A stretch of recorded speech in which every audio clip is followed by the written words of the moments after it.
جی مولانا، ہمارا حضرت مولانا واضح رشید صاحب کو لے کر ایک سوال ہے کہ دیوبند اور مظاہر العلوم اور ان جیسے بڑے اور کامیاب دین کے چشموں سے کیا تعلق رہا ہے؟ دیکھیے، مولانا واضح صاحب کا جہاں تک تعلق ہے، وہ حضرت مولانا ابو الحسن علی ندوی رحمۃ اللہ علیہ کے بھانجے تھے۔ مولانا ابو الحسن علی ندوی نے دیوبند سے استفادہ بھی کیا اور مظاہر علوم سے ان کے بڑے گہرے تعلقات تھے۔ پھر ان کے بڑے بھائی مولانا محمد ثانی حسنی مظاہر علوم سے فارغ تھے۔ پھر اس پورے خاندان کے لیے مولانا عبد القادر رائے پوری، مولانا زکریا صاحب کاندھلوی، مولانا حسین احمد مدنی، یہ سب بزرگ تھے، مشائخ تھے۔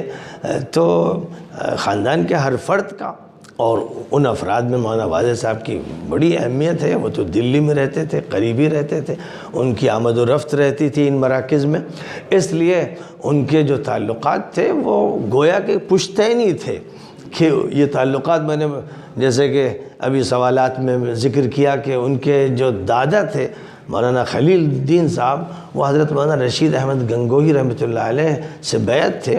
تو تعلقات تو ظاہر ہے کہ بہت پرانے تھے، پشتینی تعلقات، موروثی تعلقات، پھر علمی تعلقات، پھر ارادت اور بیعت کے تعلقات، پھر فکری تعلقات، ہر پہلو سے یہ تعلقات رہے۔ پھر مولانا نے جو ٹیم نوجوانوں کی تیار کی، آج وہ نوجوان ان اداروں میں عربی زبان کی خدمات انجام دے رہے ہیں، کتنے اداروں میں وہ ندوی ایڈیٹر ہیں جو عربی پرچے نکال رہے ہیں اور ان کے اداریے لکھ رہے ہیں۔ تو وہ جو ٹیم تیار ہوئی، اس کے تیار کرنے میں مولانا محمد الرابع صاحب کا بھی دخل ہے، مولانا سید الرحمن صاحب کا بھی ہے، اور مولانا واضح رشید صاحب کا، بالخصوص صحافت کے میدان میں مولانا واضح صاحب کے اثرات زیادہ ہیں۔